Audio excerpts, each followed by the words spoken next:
Good morning. It's Friday, April 18th. I have two things. I have a nephew whose 21st birthday happens to be today, I believe. So happy 21st to him. Also, I happen to know someone who lives in Navarre, kind of. This is someone I dated ages ago, back in college. Navarre, Florida, which is near, it's about, I looked it up, 2 hours or more, almost 3 hours west of the Florida State University shooting yesterday that I learned about, which was at Florida State University in, I guess, closer to Tallahassee, which is the capital of Florida. It's interesting. I did a little school report way back in junior high or similar, and I did a whole report on Florida just because my grandmother lived there and my aunt and her husband and 2 sons, and I always remembered Tallahassee.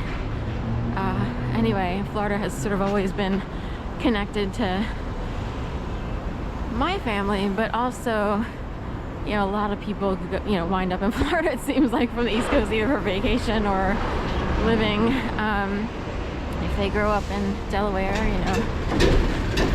Anyway, so one of my more serious rendezvous romances, I guess, or I only had like 2 serious, but maybe 3. We'll stretch it and say 3 serious-ish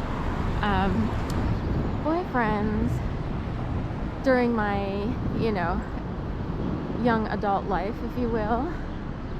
And one of them happened to be a guy named Doug, but he was a navigator. I don't know if he's retired now, if he still does it, but technically he's a navigator, was or is, in the U.S. Air Force. He wound up on tankers where they refuel other planes in the air, per se, like C3s, or I forget the name of the tankers, but it's been so long. And he went to the University of Delaware. That's where he was commissioned as an officer. So he went through ROTC, R-O-T-C. I forget what that stands for, but basically if you decide to join the military and go through university, you're automatically on like an officer training path. Like you get commissioned as an officer, so you're not considered, dare I say, peon, but this enlisted would be the typical name for people who just join the military and don't necessarily go on to school. If you're in ROTC, you get commissioned to be an officer. So we dated for a while, and then I guess you could say on and off, because we wound up breaking up. He was in survival training out on the West Coast. I was like a junior at the University of Delaware, and we had broken up. For some reason I called him. He was actually in the middle of survival training or anyway, and like one other time we met up, he was in Plattsburgh, New York at that time. He was all over the place. So he graduated from the University of Delaware. He was stationed on the west coast of the United States, in California, near San Francisco. I feel like Andrews, is that right? I forget the name of the Air Force base, but it wound up closing because they went through a series of closing bases. And believe it or not, that one closed. Then he wound up in Plattsburgh, New York. Then he wound up in Minot, North Dakota. And I talked to him rarely, but I remember talking to him and him saying that he would pick up a lot of overtime. You could pick up special runs or special flights. And he would pick up whatever they offered because it was so boring in Minot, North Dakota, and it was like kind of a depressing, quiet place to be, for him anyway. Then he wound up in Navarre, Florida, which is west of Tallahassee. I believe he married he married someone from another country through almost like a mail order situation. Like, there was a time period when mail order brides were actually promoted, and it was like kind of a popular thing. I don't know if it was a resurgence, like they used to have mail order brides, and then like it came up again maybe prior to 2000, or just right around the 2000 time period when with the turn of the century.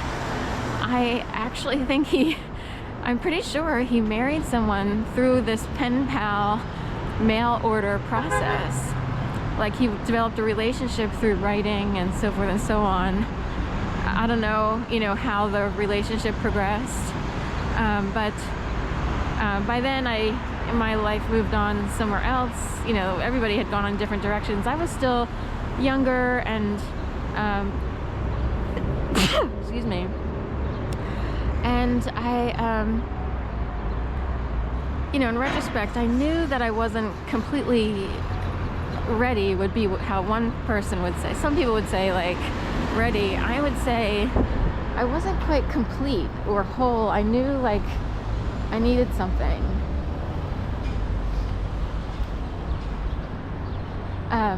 Anyway, and I knew I wasn't in a position to really get married. I don't know if he would have. So anyway, but technically when you build these bonds when you're younger, it seems like I still know him as a person on a level, just from having spent so much time together and traveling and all that other stuff.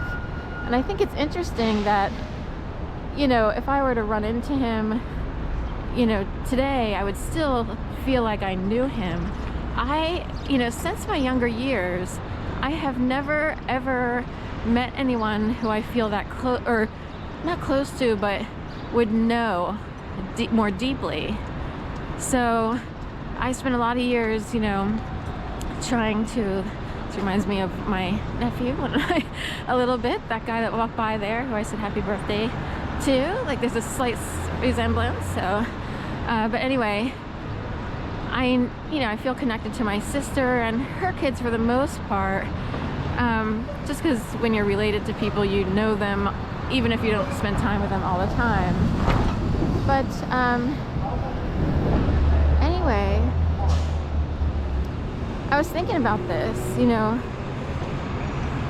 There's my high school, one of my high school friends from growing up. I know her deeply, even though she has a totally different life. And, I went off in a different direction. A lot of people got married, had kids. I did not.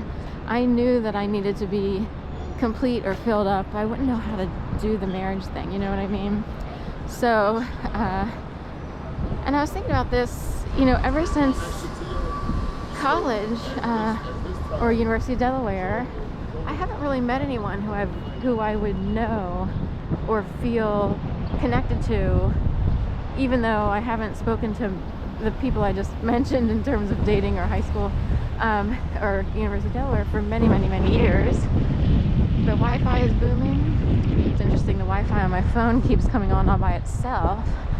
That's an interesting thing, but anyway.